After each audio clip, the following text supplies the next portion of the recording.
Meus irmãos, toda pessoa, todo aquele que maneja a palavra de Deus, ele deve ser ouvido? Será que existem homens que não devem ser ouvidos? Poderia um cego guiar outro cego? Falsos mestres, eles podem ser discernidos? Eles podem ser julgados? Eles devem ser julgados? Qual que deve ser o nosso posicionamento a respeito destas coisas? Vejamos o que o Senhor Jesus nos diz a esse respeito, aqui no texto de Mateus capítulo 7, a partir do verso 15. A Santa Palavra do Senhor nos diz o seguinte: acautelai-vos, ou tenha bastante cuidado. Acautelai-vos, porém, dos falsos profetas, que vêm até vós vestidos como ovelhas, mas interiormente são lobos devoradores. Por seus frutos os conhecereis. Até aqui, vamos mais uma vez ao Senhor em oração. Curva a sua cabeça comigo. Senhor, nosso Deus, nosso Pai, tem misericórdia de nós. Que o Teu Santo Espírito nos auxilie a compreender a Tua Palavra, a tratar de maneira digna e santa a Tua Palavra. Que o Teu Santo Espírito possa nos ensinar e possa nos dar força para praticar aquilo que nós temos aprendido. Tem misericórdia de mim, Senhor, sobre minha responsabilidade de anunciar a Tua Santa Palavra, eu que sou pó e pecado. Tem misericórdia daqueles que forem me ouvir, e que eu não venha atrapalhar, e que eles possam ouvir por meio do Teu Santo Espírito a Tua Santa Palavra, e possam testemunhar do poder de Deus. Ajuda-nos, Senhor, em todas as coisas, glorifica o nome do Teu Filho em nosso meio, é o que nós te pedimos no nome de Cristo Jesus. Amém. Meus senhores, nós vamos continuar desenvolvendo o tema que Jesus vem desenvolvendo desde o início desse capítulo, que é o julgamento. Nós vimos o nosso Senhor aplicando o julgamento, depois de aplicar aos de fora, Ele começou a aplicar a nós mesmos. E naquele momento que nós poderíamos chamar de as aplicações do Sermão do Monte. Após Jesus proferir o seu sermão, na reta final, ele traz as aplicações do seu sermão. Desta forma, nós devemos julgar por qual porta nós entramos, pois essa escolha definirá o caminho que nós iremos percorrer, ou o caminho que conduz à vida, ou o caminho que conduz à morte eterna e ao inferno. Que tenhamos todos certeza de termos entrado pela porta correta. Urge nós temos essa certeza de estarmos andando pelo caminho que é apertado. Mas por que muitos acabam não encontrando essa porta estreita? Porque muitas vozes parecem favorecer a multidão que grita lá fora a continuar por um caminho que leva à condenação. Estes versos que nós vamos observar hoje são como um reforço para a mensagem que foi vista anteriormente, e a conexão entre elas é impressionante. Queremos nós ficar bem longe do caminho largo? Então, nós devemos estar precavidos contra falsos profetas, pois o nosso Senhor nos anuncia e a palavra nos anuncia que eles haverão de surgir. Se entrarmos pela porta estreita, devemos continuar pelo caminho estreito e não permitir de forma alguma que as vozes de falsos profetas nos digam o contrário. Eles sempre se fazem presentes, eles nunca se afastam do lado externo da porta estreita. Essa é a posição favorita destes homens, diz o Dr. Lloyd Jones. Há um supermercado que fica praticamente em frente à minha casa. E há um outro supermercado que fica a cerca de 2 quilômetros de distância dali. Então são muito próximos um do outro. E é comum o carro de propaganda de um passar em frente ao outro e vice-versa. E é bastante comum e talvez não muito digno, não muito ético, mas é comum, e eu já vi isso algumas vezes, o panfleteiro de um desses mercados está praticamente na porta do outro. Então, quando você vai entrar no mercado X, o panfleteiro te dá o panfleto do mercado Y, para ver se você ainda muda de ideia ou se você compara. Dessa forma, senhores, são os falsos mestres. Eles estão sempre de frente à porta estreita, agitando os seus convites, agitando os seus panfletos, gritando por meio de altos falantes, tentando puxar mais alguém para o caminho que é largo, para o caminho da multidão. Assim, a aplicação agora tem a ver com a questão das muitas vozes dissonantes ao Evangelho. E essas vozes dissonantes, elas se assemelham muito ao Evangelho. E muitas vezes essas vozes dissonantes, elas são proferidas de cima de púlpitos, de dentro de livros. Nós devemos perceber que há vozes que de maneira sutil se esforçam para desviar-nos para o caminho que é fácil, para o caminho que é da multidão, e isso tem causado terríveis consequências.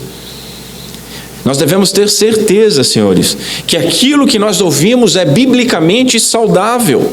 Nós devemos saber como identificar esses falsos profetas. Por isso eu proponho hoje mostrar que nós precisamos ter muito cuidado com os falsos profetas, pois eles são perigosos e eles vêm disfarçados, eles vêm com boa aparência, eles vêm com boas atitudes, eles vêm com discursos muito piedosos. Nós, porém, devemos reconhecê-los por aquilo que fazem, pelos seus frutos. Estejamos atentos, muito atentos àquilo que nós ouvimos. Nas nossas comunidades, nós devemos cuidar com os lobos travestidos de piedosos. Nós temos uma política muito firme de quem sobe aqui neste púlpito. E isso não significa que quem sobe aqui seja inquestionável.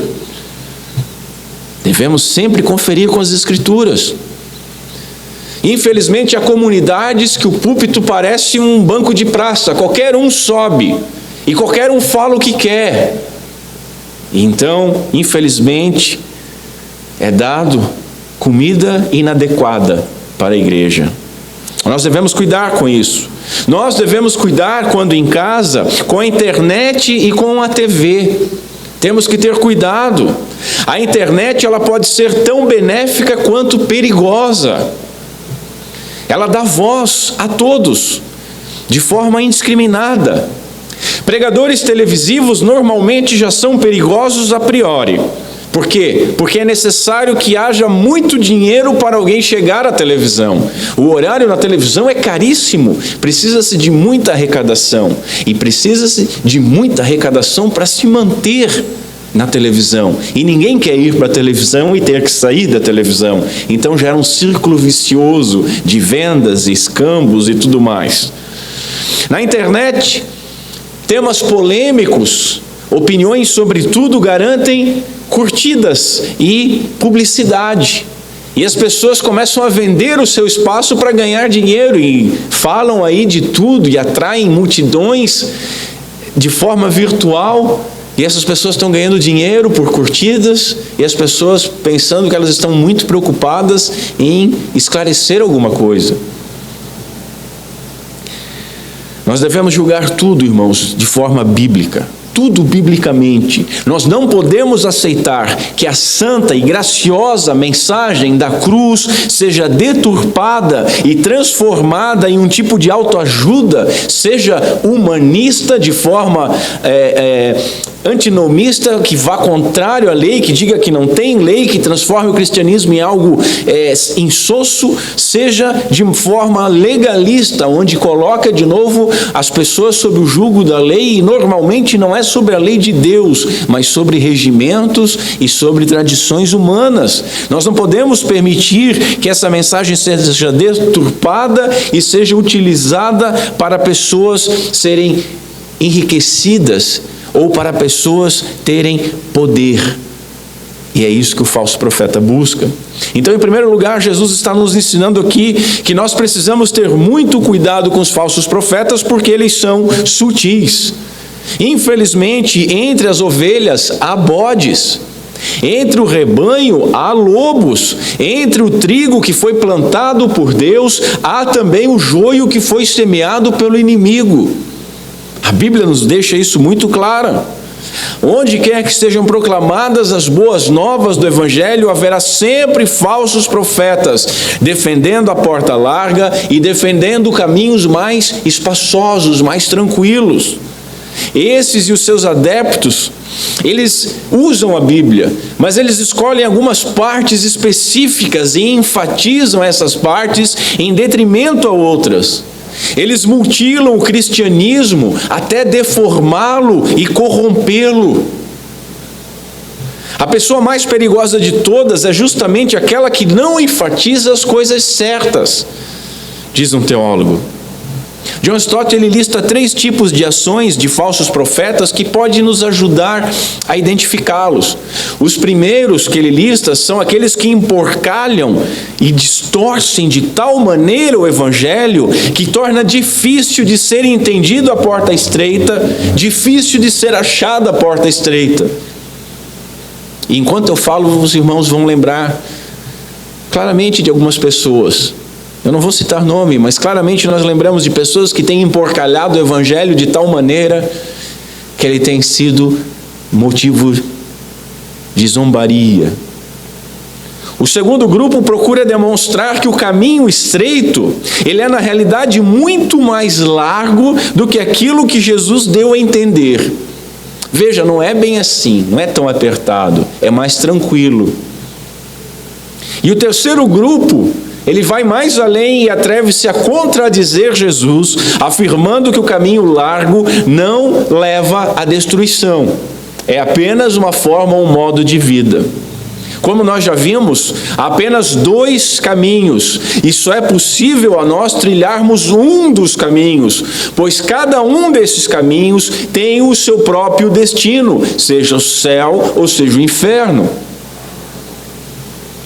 O que torna o caminho estreito difícil de achar é a existência de numerosos falsos mestres que têm as suas próprias fórmulas de bem-estar para os homens e que bradam em alta voz no nosso tempo das páginas dos jornais, das páginas dos romances, das revistas, da televisão, da rádio, da internet, em meio ao noticiário, nas novelas, nos filmes, nas músicas, no teatro, na universidade e, infelizmente, para tristeza nossa, inclusive nas igrejas. E eles bradam: olha, este é o caminho. Ele não é tão apertado, andai nele, é mais tranquilo, o Evangelho é mais light, Jesus é mais legalzão. Quando nós olhamos para as Escrituras e quando olhamos para a história da igreja, nós vemos que muitos, nas palavras de Pedro, introduziram dissimuladamente heresias destruidoras. Pedro fala isso na sua segunda carta, e nós vemos que isso é verdade. Muitos introduziram dissimuladamente heresias destruidoras. A Bíblia, ela sempre destaca essa grande característica dos falsos profetas. É a sutileza que realmente constitui o perigo. A sutileza. A sua mensagem encontra abertura com o mundo. Aquelas pessoas que não querem nada com Cristo, que não querem nada com a religião verdadeira, elas se identificam com esses falsos mestres. Por quê? Porque elas não são confrontadas nos seus pecados. E ninguém quer ser confrontado no seu pecado. Só o crente mesmo, regenerado, nascido de novo, que gosta de apanhar. As pessoas não querem. Aí vão lá para satisfazer a sua consciência, ter uma espiritualidade. O nosso momento hoje não é tanto de razão, é de espiritualidade. Os irmãos podem notar isso. Todo mundo tem um ser espiritual, alguma coisa espiritual que é bom, ajuda. Dessa forma, esses homens contaminam as fontes de água da vida. Eles poluem a pureza da mensagem do Evangelho, eles tiram a luz, eles tiram o sabor, até que por fim, totalmente desfigurado, surja uma forma monstruosa de falso cristianismo, totalmente domesticado, totalmente popular, totalmente inclusivista, e essa forma de cristianismo, de falso cristianismo, começa a ser vendida como aquilo que o verdadeiro cristianismo deveria ser. Esse ministério aqui é assim que o cristianismo deveria ser. Esse é o tipo de padre, o tipo de pastor, o tipo de homem de Deus, de guru, o tipo de comunidade que a igreja deveria ser, mais tranquila. Lá fala-se apenas de amor, fala-se apenas de bem-estar, mas nunca é falado sobre culpa de pecado, nunca é falado sobre custo de perdão, nunca é falado sobre a angústia do pecador. É sempre falado sobre direitos e liberdades, mas nunca em obrigações e impiedade. Nós precisamos aprender a olhar além das aparências, além das vestes dos homens bem vestidos, sejam por trás de belos ternos Armani, ou seja, atrás de roupas de surfista para parecer legalzão. Nós temos que olhar além dos discursos, sejam esses discursos sedosos, com aquela textura de pêssego, ou sejam esses discursos de uma forma mais irreverente, aquele tipo do Jesus era casca grossa, esse tipo de coisa. Nós precisamos olhar além dessas coisas e precisamos olhar além também, até mesmo de milagres.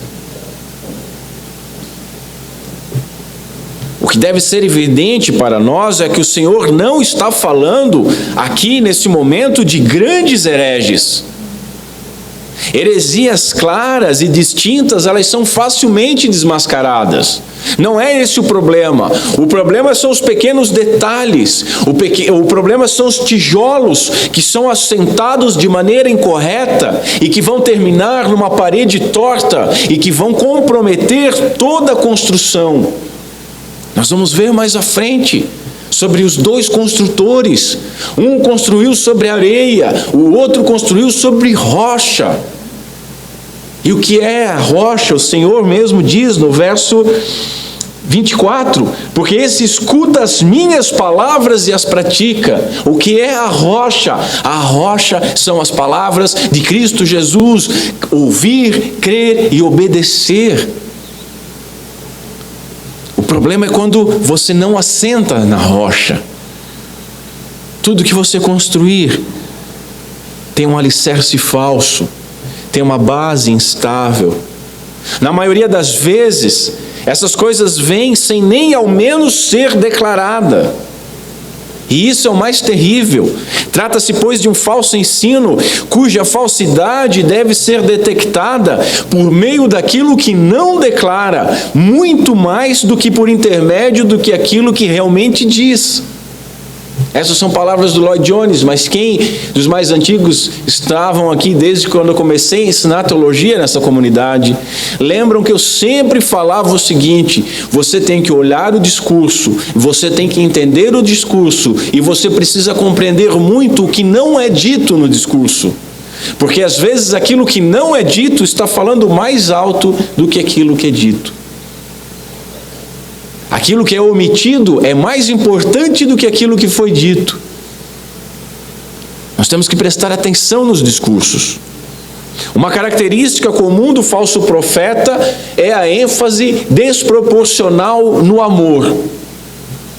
O amor é o item preferido do falso profeta. Parece que o amor é o único atributo de Deus revelado nas Escrituras. Parece que você pega ali a Bíblia, você abre a capa, vira primeiro verso: no princípio criou o Senhor Deus céus e terra. Vira mais uma página: Deus é amor. Fim. É isso. Não tem mais nada. O resto é só detalhe. A forma de vender o peixe é muito comum. A gente ouve as pessoas dizendo assim: tal ministro, ele não discrimina ninguém, ele não condena ninguém. O que importa, diz ele, é amar a todos. Acontece, meus senhores, que amor sem renúncia não é amor. Amor sem renúncia é egoísmo e é utilitarismo. O amor, ele vem agarrado com a renúncia. Esses vestem-se como ovelhas, comportam-se como ovelhas, mas não passam de lobos disfarçados. Eles vêm com uma ótima aparência, mas precisamos olhar o que está encoberto e descobrir os lobos. Charles Spurgeon diz que um homem é o que ele é interiormente. Exteriormente, todos nós somos testemunhas disso, nós fingimos. Nós somos belos hipócritas, nós botamos a nossa máscara de hipocrisia e manifestamos alguma coisa que nós não somos, mas o que nós somos, eu concordo com Spurgeon, o que o homem é o que ele é interiormente. E é do interior, diz nosso Senhor Jesus Cristo, que saem as grandes contaminações. Não é o que entra no corpo, mas é o que sai. E nós temos que ver o que sai desses homens, que aí nós vamos identificar os seus frutos. Por conta da sua linguagem doce ou atrevida, me faltou essa palavra ainda há pouco, atrevida, tem aqueles que falam bem doce, parece um vozinho, assim, que vão pregar o evangelho no amor, vem, né? E do outro lado são os atrevidos. São os que falam coisas impactantes, são os que usam palavras até mesmo torpes para chamar a atenção, seja de linguagem atrevida ou doce, eles atraem muitas pessoas. E aí eles vêm com o discurso: não nos interessa a teologia, o que nos interessa é relacionamento. É mesmo.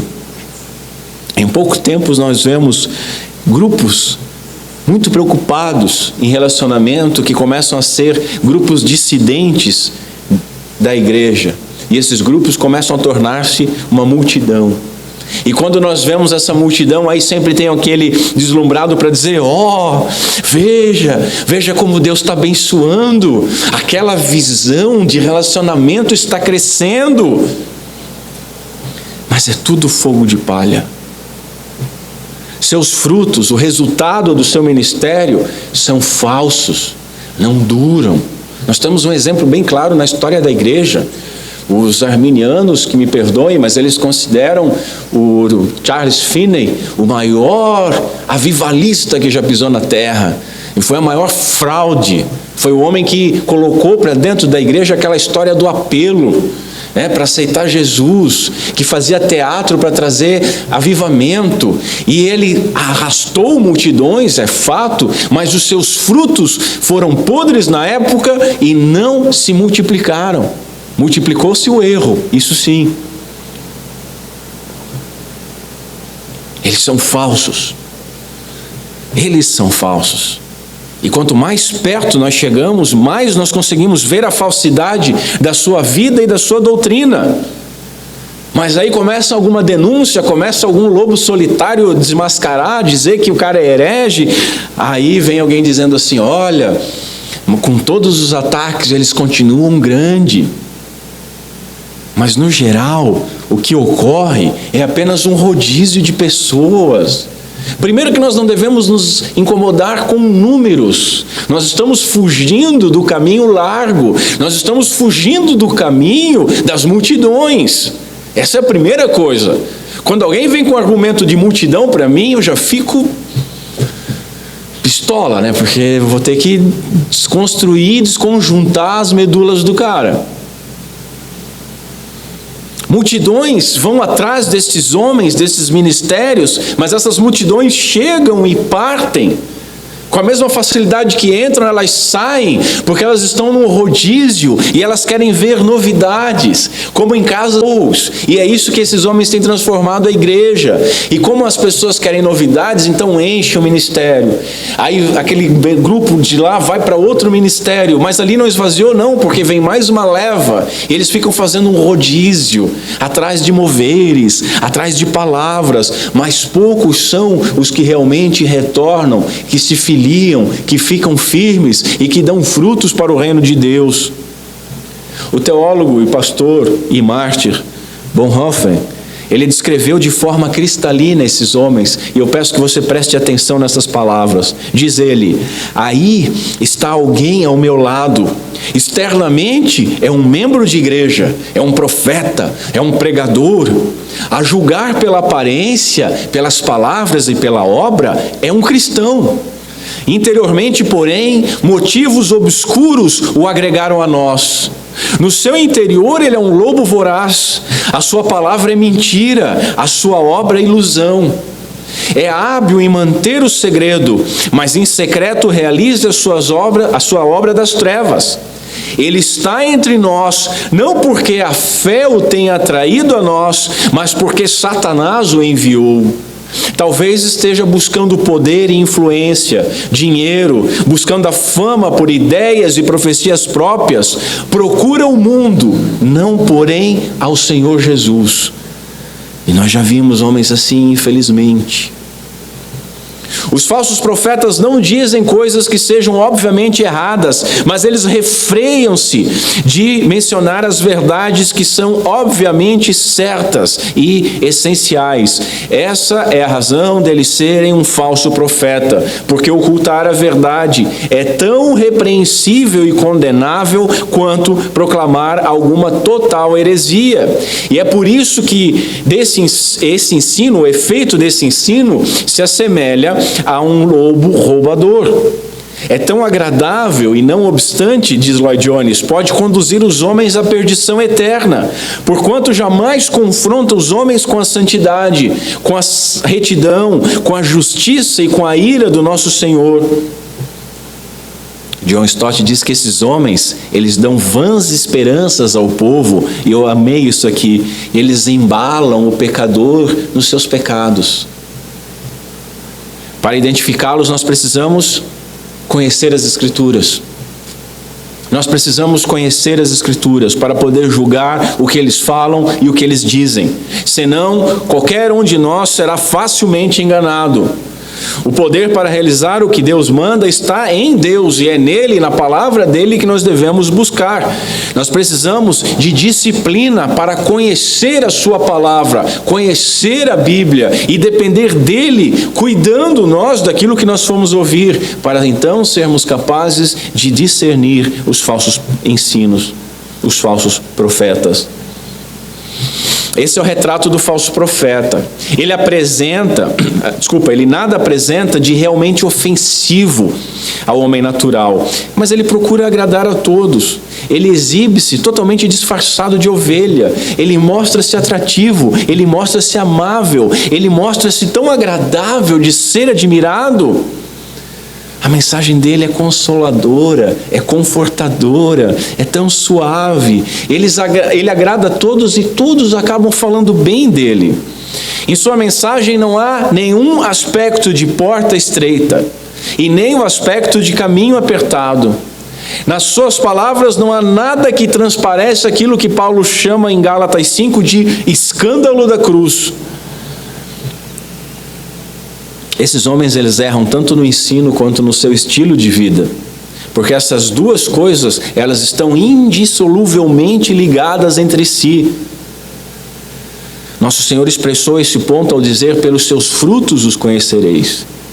Isso é verdade, pois há uma conexão vital entre o que o homem ele é e o que ele faz, porque a crença e a prática, o credo e a conduta são vitalmente relacionados entre si. Segue-se que filosofias falsas, doutrinas errôneas, por mais atraentes que pareçam ser à primeira vista, no decorrer do tempo produzirão moralidade pervertida, isso é muito importante, mesmo que os seus expoentes originais sejam morais. Ele pode ser até moral, ele pode ser até não tão errado, mas é aquele tijolinho mal assentado que vai fazer com que toda a parede e toda a construção se desvie. Às vezes nós olhamos um ministério caído, uma seita cristã, e nós pensamos assim: meu Deus, como é que pôde chegar até esse ponto? Ou como é que as pessoas vão atrás dessas coisas? Por causa de detalhes. Tolerar pequenos desvios é criar e alimentar uma serpente que em breve tentará nos matar. Depois que uma mentira se estabelece, restaurar a verdade é muito mais difícil. Diz um puritano que quando um absurdo é aceito, ele é seguido por uma centena de outros absurdos. É aquele velho ditado onde passa um boi, passa uma boiada. Se você, falou bobagem aqui, mas não é muita coisa, é um tijolo. E as pessoas vão construir em cima desse tijolo. É isso que o Senhor está nos ensinando.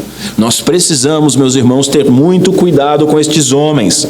Precisamos olhar além das aparências, pois o campo de batalhas está inicialmente nos detalhes. Contudo, volto a dizer, para identificar esses detalhes onde trabalham os falsos mestres, é preciso conhecer as Escrituras. É necessário.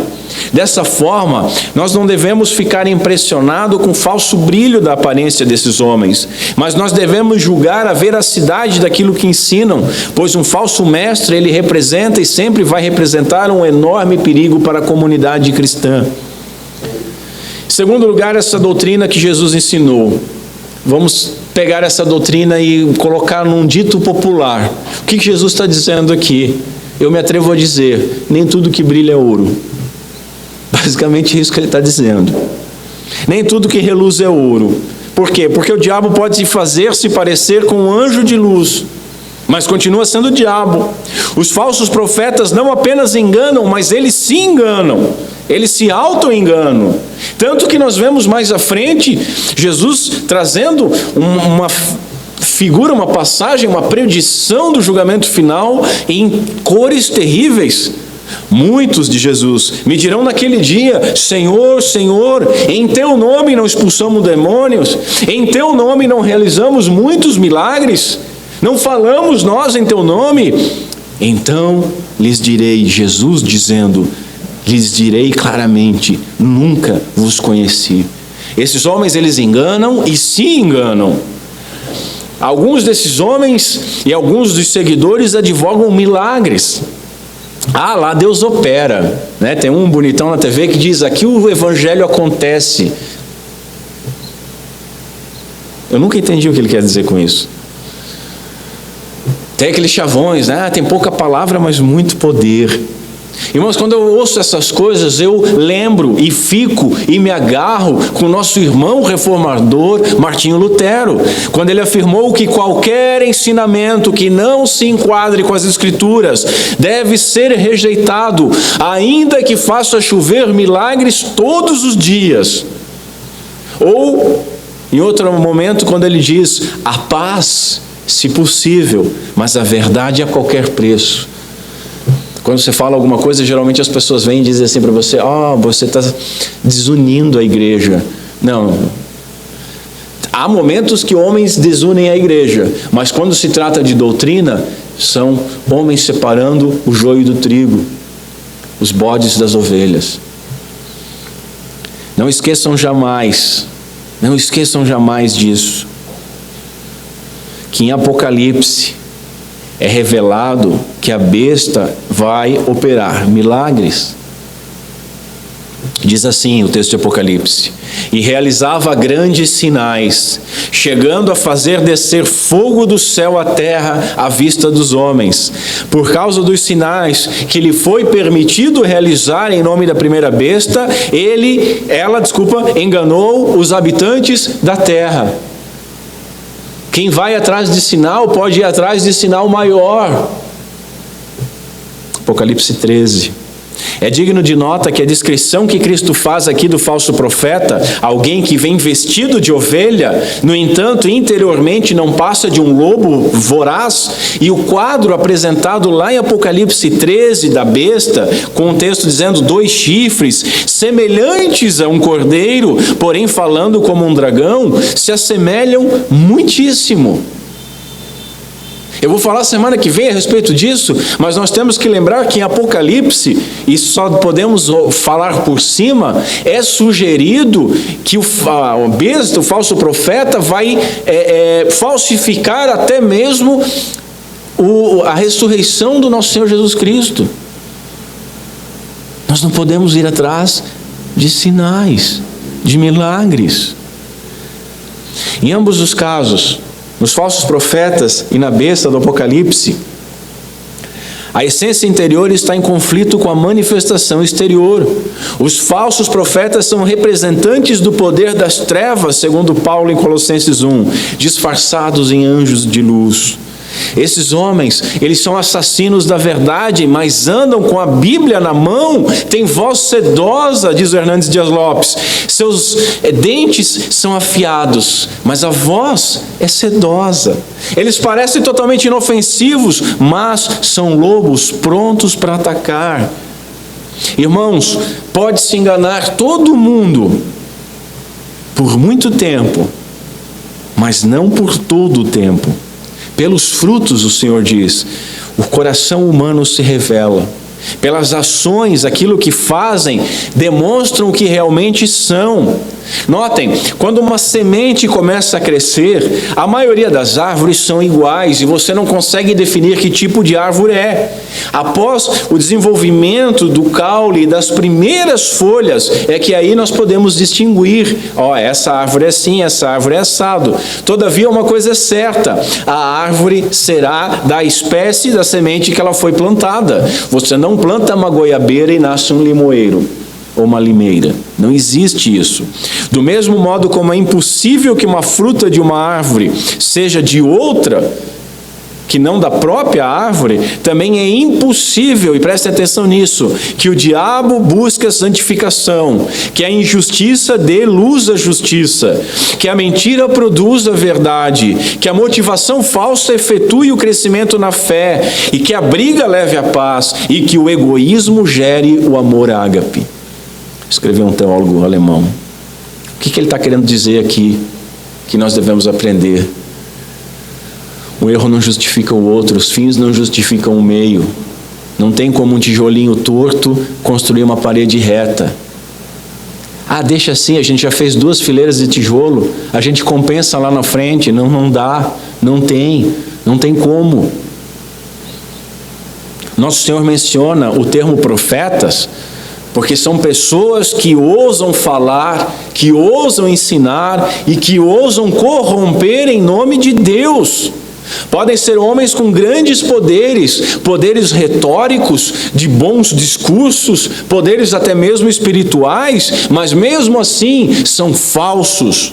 Jesus não disse assim, pelos seus sinais e maravilhas vocês os reconhecerão. Não foi isso que ele disse, mas ele disse que pelos frutos, pelos seus ensinamentos, pela sua própria vida, é que nós vamos discernir quem é quem.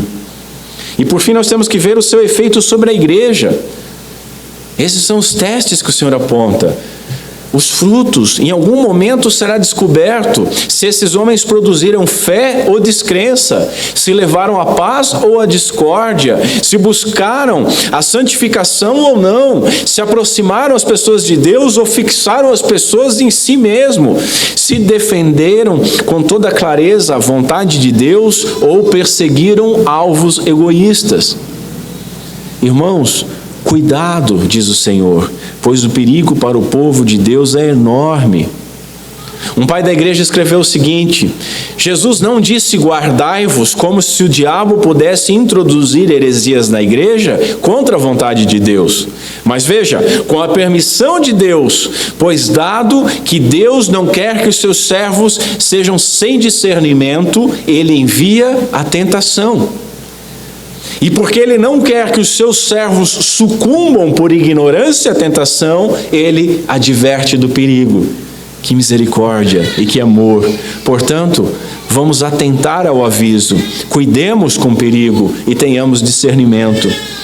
Paulo, depois de partir de Éfeso, ele afirmou o seguinte, e ele afirma isso para a igreja: sei que, depois da minha partida, lobos ferozes penetrarão no meio de vocês e não pouparão o rebanho. Mas eles penetrarão, calma, e dentre vocês mesmos se levantarão homens que torcerão a verdade, a fim de atrair os discípulos. Atos capítulo 20. E quando nós olhamos nem para a história da igreja, nós olhamos só para a Escritura Sagrada, para os últimos capítulos da Bíblia, no Novo Testamento, nós ficamos sabendo que a profecia de Paulo se cumpriu. Porque muitos dos textos bíblicos são apologéticos, defendendo a verdade, corrigindo os erros. Esses falsos mestres, eles implementaram um estilo de pregação que por muito tempo dominou a igreja. A pregação doutrinária, ela foi totalmente abolida. Vamos citar como exemplo Paulo. Paulo, em determinado momento, ele estava pregando, e ele foi pregando, e foi pregando, e foi pregando até meia-noite. Meia-noite, o magrão que estava sentado no segundo andar, caiu, dormindo. Todo mundo, está morto. Paulo diz, não, está morto não, fica tranquilo. E continuou o discurso. E a Bíblia nos diz que ele continuou até quando? Até alvorecer, até amanhecer o dia. E Paulo estava fazendo o quê? Dando testemunhos, expulsando demônios, multiplicando dinheiro? Não, ele estava pregando. E o que Paulo pregava? O que nós vemos nos textos de Paulo? Doutrina, doutrina, doutrina e mais doutrina. Agora, a pregação doutrinária foi abolida. As pessoas não aguentam mais. Hoje é testemunhos, emocionalismo. Esses homens trouxeram para dentro da igreja, para cima do púlpito, citações de literatura, de poesia. Trouxeram mensagens confortáveis, mensagens animadoras. Por fim, nos nossos dias, chegaram os comediantes e os coaching. Você é o melhor de Deus, de um lado, e no outro lado um monte de piada, e Jesus morreu na cruz. Chegamos nesse nível. Essa é a causa das dificuldades. Essas pessoas, elas continuam falando em Deus. Você é o melhor de Deus. Jesus morreu para te dar o melhor. Ou então faz um monte de piadinha engraçadinha, né? E aí depois diz, mas Jesus comprou a nossa salvação e tal. Eles continuam falando de Deus, eles continuam falando de Jesus, eles continuam falando a respeito da morte de Jesus na cruz. Eles não se destacam como hereges óbvios à primeira vista, mas também eles não fazem qualquer referência às outras verdades bíblicas que também são vitais e essenciais para a salvação da alma. A mensagem desses homens é tão vaga que não abala ninguém. Como Stott disse, só embala o pecador no seu pecado. Eles mostram-se agradáveis, eles mostram-se modernos, atuais, eles se ajustam ao gosto popular, o que o povo quer ouvir, o que a igreja quer ouvir, não é o que a igreja precisa ouvir.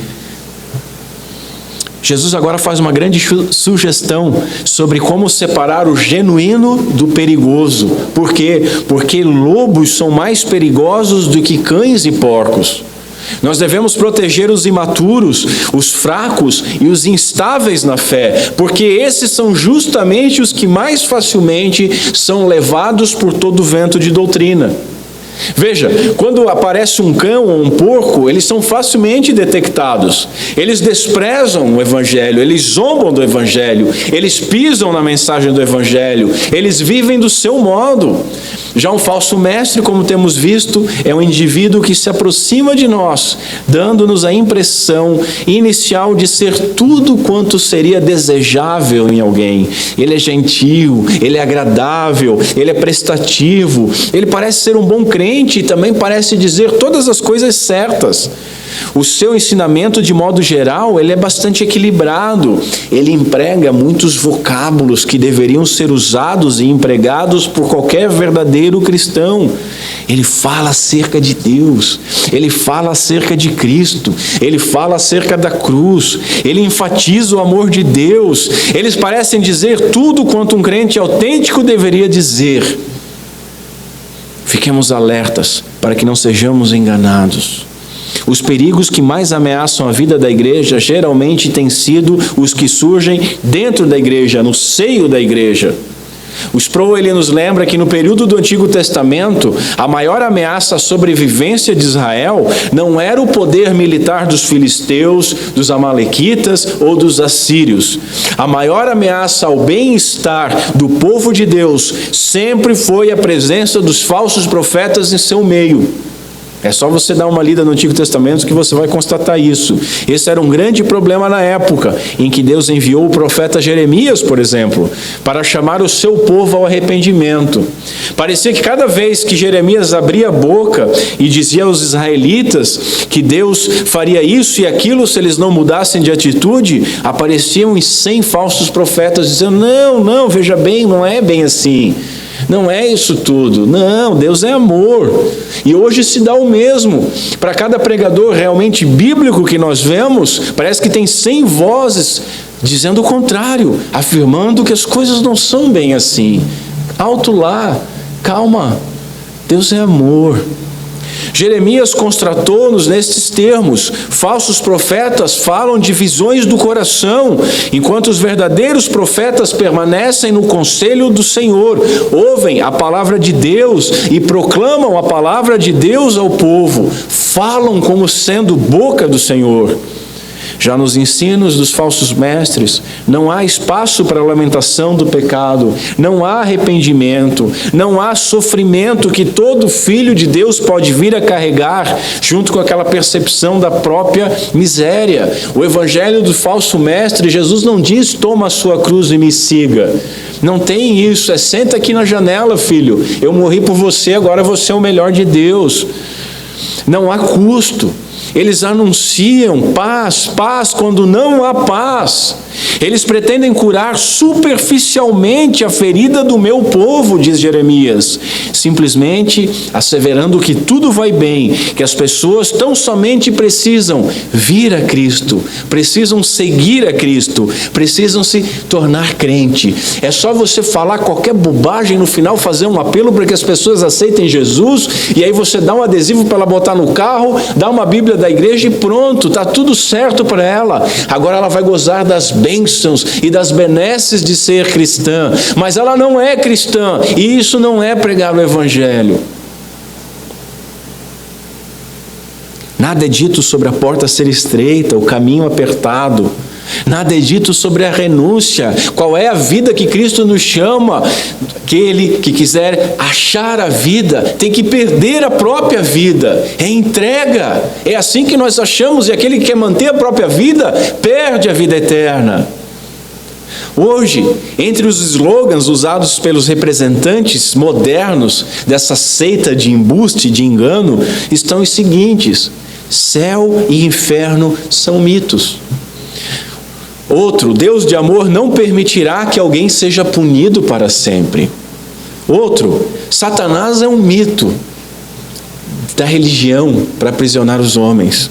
Outro: o pecado é uma enfermidade, não tem nada a ver com a culpa, livre-se do seu complexo de culpa.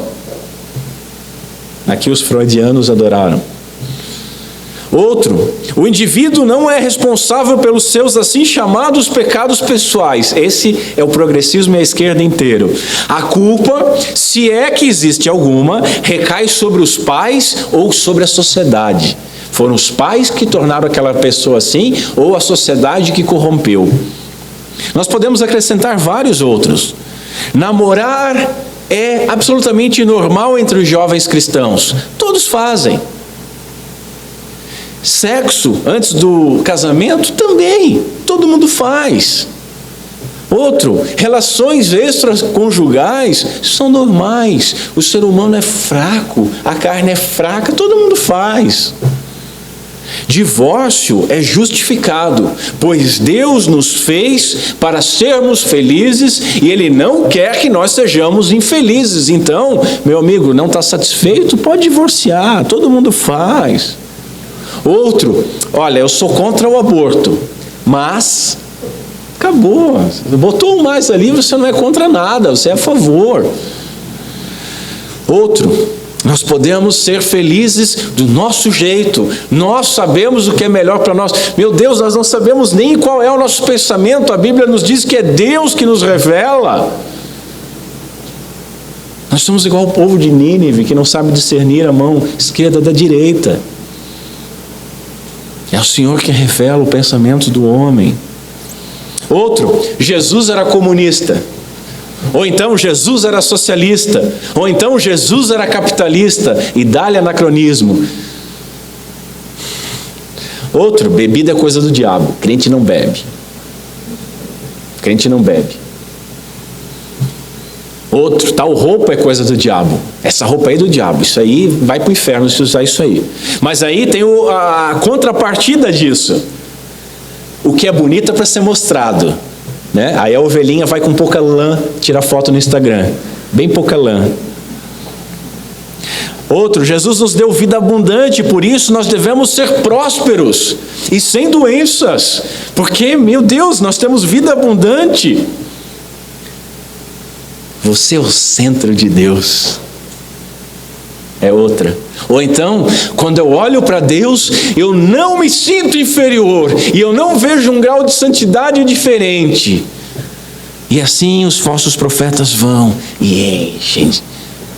E nós poderíamos ficar aqui citando a manhã inteira, e livros e mais livros poderiam ser escritos só com máximas do falso ensino.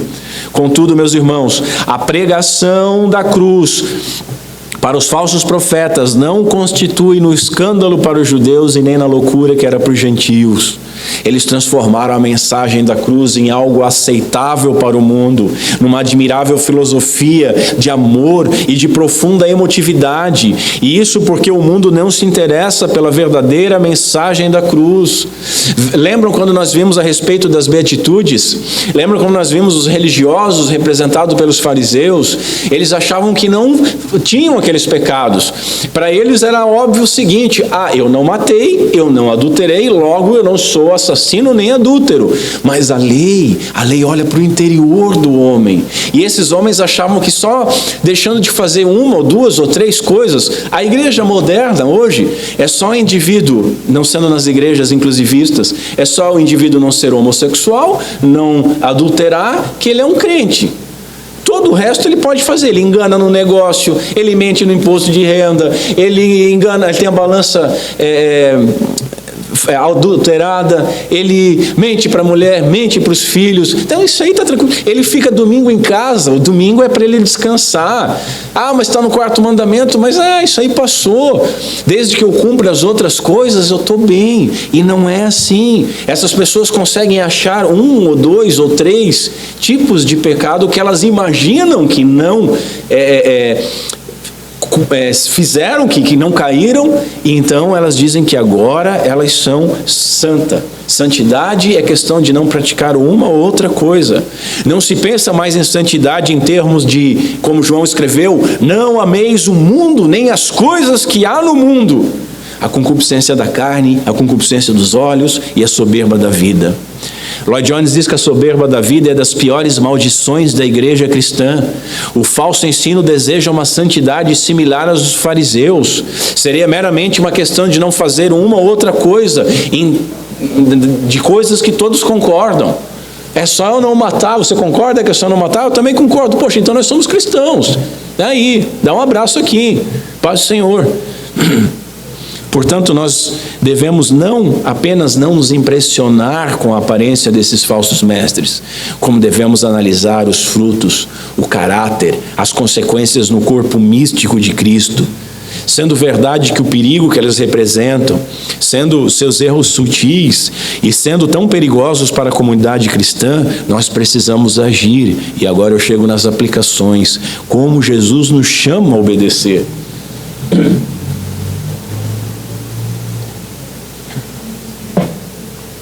A primeira exortação é clara. Nós devemos conhecer as Escrituras. Isso não é algo opcional. Isso não é uma dica. Sem conhecer a verdade não há salvação. Sem conhecer a verdade continuaremos no engano e sendo enganados. Sem conhecer a verdade não há defesa contra a mentira. Deus não vai enviar um anjo para ler, para estudar e discernir por você. Pode ter certeza. Nós devemos aplicar todos os nossos esforços com a capacidade que Deus nos deu, que Deus deu a cada um de nós, a alguns mais, a outros menos, para lermos, estudarmos e meditarmos nas Escrituras. O salmista diz o seguinte: como são felizes os que obedecem aos seus estatutos e de todo o coração o buscam. O melhor antídoto contra falsos mestres é o estudo diligente da palavra de Deus. O salmista diz em outro lugar: a tua palavra é lâmpada que ilumina os meus passos e luz que clareia o meu caminho. O que mais granjeia seguidores, irmãos, para os falsos profetas é a preguiça espiritual, é a ignorância bíblica, e isso às vezes disfarçado de humildade. Eu não entendo, eu não tenho tempo.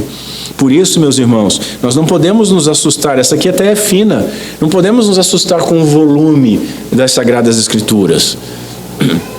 Veja, um maratonista, ele corre mais de 40 quilômetros, são 42 se eu não me engano, meia maratona é 21.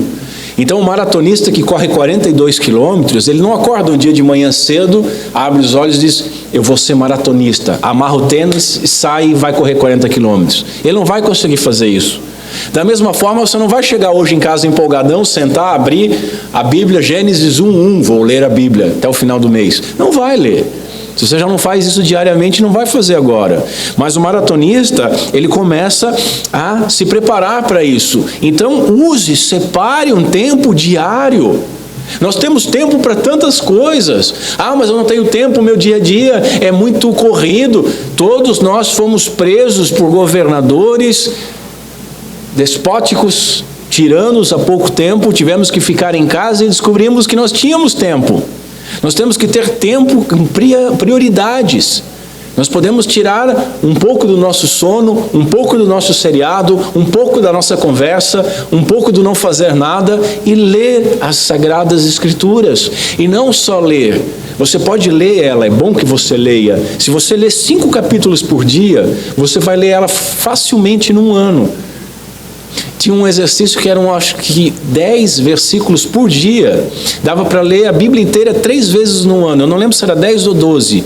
Eu fiz isso em 2 anos. Você lia ela 3 vezes durante um ano, tranquilamente. E é bom que você tenha esse conhecimento abrangente. Mas não basta isso. Não basta só você ler.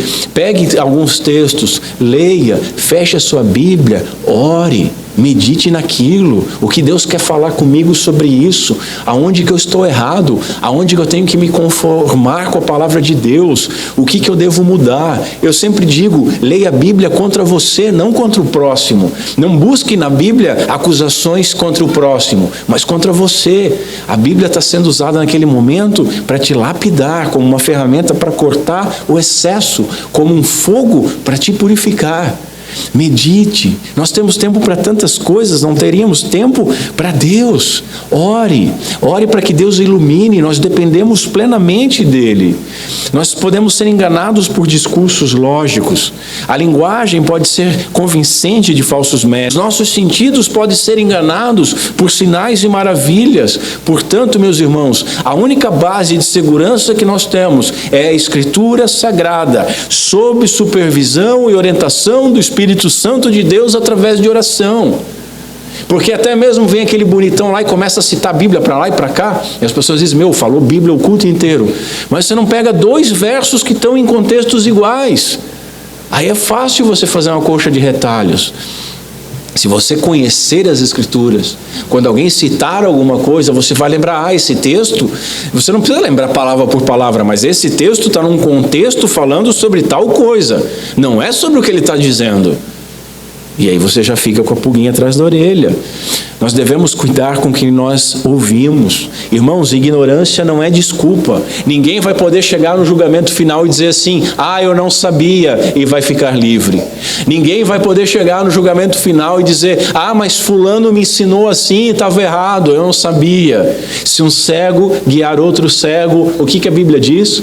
Ambos cairão no buraco. Ambos cairão no buraco. Não importa se você foi o guia ou se você foi o guiado. Portanto, cuida com o que você lê, com livros que você lê. É bom você ler boas literaturas, mas cuida que você pode estar lendo má literatura. Cuida com o que você vê, principalmente na internet. Não saia ouvindo tudo que é homem de Deus na internet.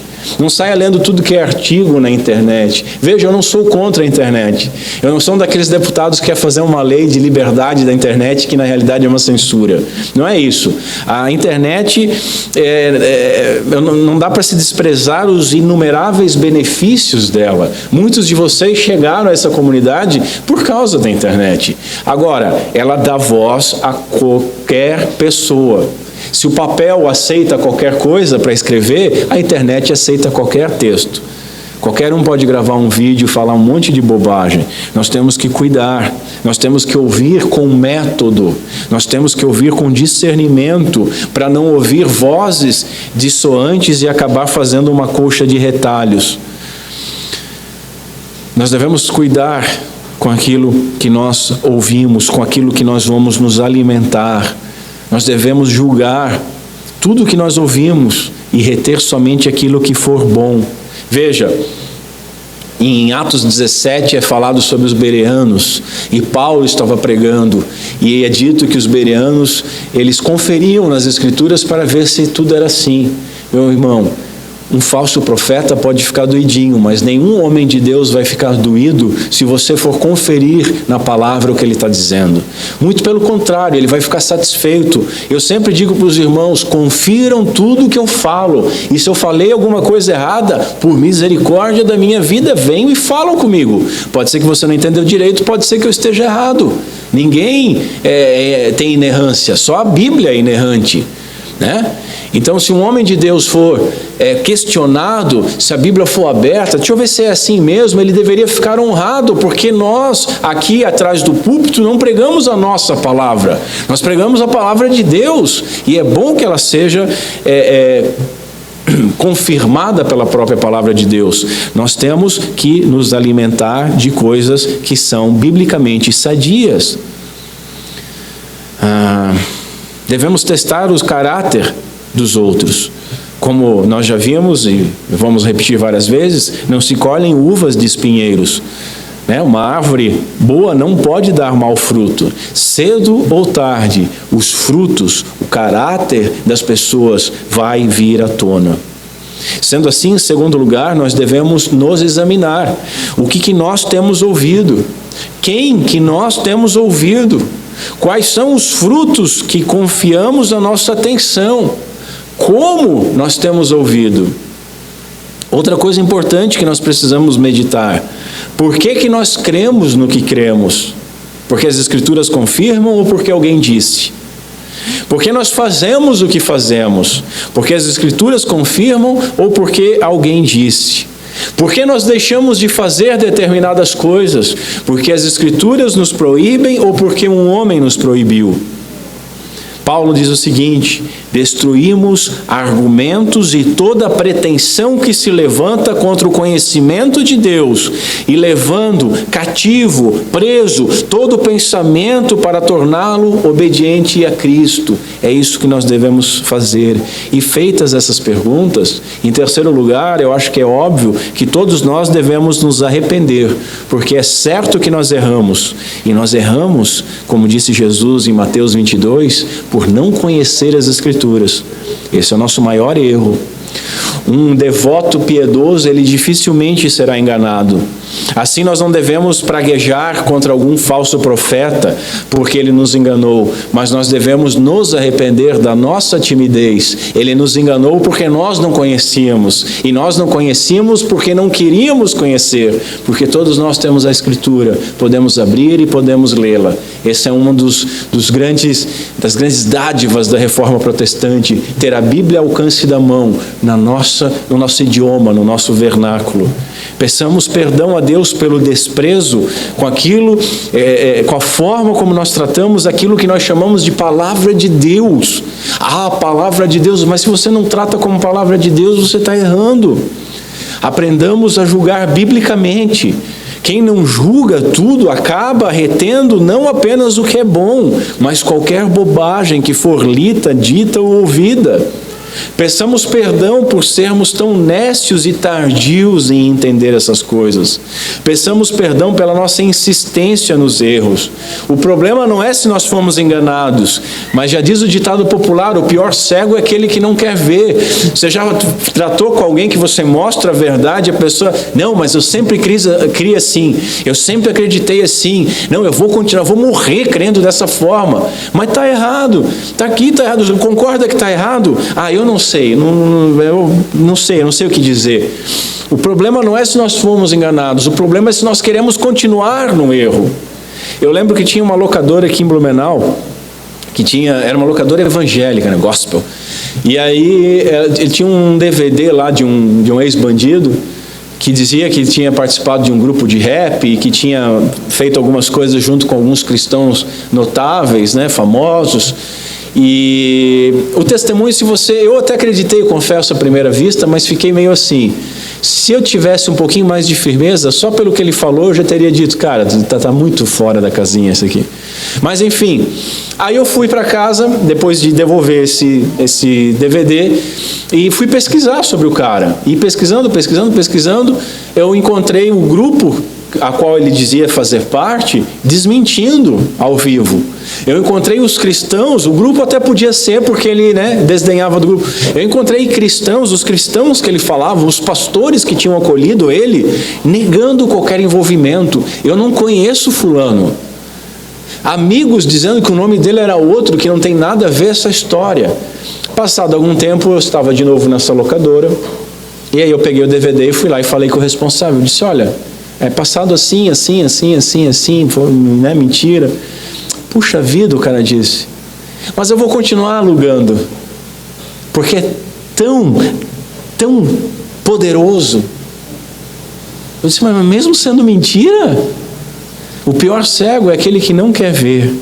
Todos nós topamos com falsos mestres, e infelizmente alguns sofreram perdas, mas a palavra de Deus vem nos consolar. Estejamos atentos à voz do Espírito Santo, porque cedo ou tarde Ele guiará os seus pelo caminho certo, e nunca será tarde demais. Não se preocupe, Deus é justo e juiz, e julgará cada falso profeta por cada palavra proclamada. Você que é cristão, busque auxílio do Espírito Santo através das Escrituras e confie que Ele lhe guiará à verdade, mesmo em meio a tantas vozes dissonantes. Você que ouviu um falso profeta e sente-se traído por Deus, não fique, não foi Deus que te traiu, foi o homem. E se você se sentiu traído, é porque você estava buscando o homem e não a Deus. Deus nunca vai te trair. Tanto que se você acordou para que aquilo era mentira, é porque Deus te chamou, é porque Deus te sacudiu, é por misericórdia de Deus. Aquilo que nós passamos, seja bom ou seja mal, coopera para o nosso bem. Você ficou desanimado com tanta mentira, a igreja, tantos mentirosos, a gente não sabe em quem confiar. Não fique, há uma verdade. E há um local onde nós encontramos a verdade, e nós devemos lutar para conhecer essa verdade, e conhecer essa verdade é mais valioso que tudo, por isso, busque-a. Já você que pode estar proclamando coisas que a Bíblia não diz, você que sabe que está proclamando coisas que a Bíblia não diz, arrependa-se, ainda há tempo. Mas não abuse, porque os falsos mestres darão conta por todo o prejuízo que causaram ao reino de Deus. Vocês vão dar conta por cada cego que confiou em vocês e caiu no buraco. Arrependa-se. Arrependa-se. Irmãos, nós vimos o cuidado que devemos ter com falsos profetas. Eles usam de meios que parecem para parecerem, eles usam todos os meios possíveis para parecerem ovelhas piedosas, mas interiormente são lobos. Nós devemos reconhecê-los pelos seus frutos e pelos detalhes sutis do seu ensino. Precisamos crer em Cristo, e Ele nos ensinou, nos alertou que viriam falsos mestres. Então, é uma coisa que nós sabemos que vem, e nós temos experiência, infelizmente, de ouvir. Aprofundemos então, meus irmãos, nossos estudos para conhecer as Escrituras. Não creiamos em qualquer coisa, pois muitos apenas causam devastação, e hoje muitos falsos profetas tentam nos enganar. Sejamos prudentes, sejamos atentos à palavra, tenhamos tempo para lê-la, tenhamos tempo para meditar, para buscar a ajuda de bons livros, de pessoas que possam nos orientar, e que Deus tenha misericórdia de nós. Vamos ficar em pé. Semana que vem nós vamos continuar basicamente no mesmo tema. Há muito ainda que ser falado sobre isso. Hoje falamos do falso profeta, e semana que vem falaremos do falso crente. E eu confesso para os irmãos que foi terrível fazer o trabalho. a lição de casa. Curva a sua cabeça. Senhor Deus, nosso Pai, tem misericórdia de nós. Não permita, Senhor, que nós caiamos em falsos ensinos. Não permita que nós usemos de desculpa para não conhecer a Tua Palavra. Nos dá sede e fome pela Tua Palavra. Nos auxilia com Teu Santo Espírito para que nós possamos compreender, meditar, crescer e praticar a Tua Palavra. Tem misericórdia, Senhor, do tempo que nós perdemos com falsos profetas. Tem misericórdia da Tua igreja que tem dado ouvidos a falsos profetas. Traz, Senhor, a razão, traz a Tua Palavra àqueles que estão hoje sendo enganados por falsos profetas.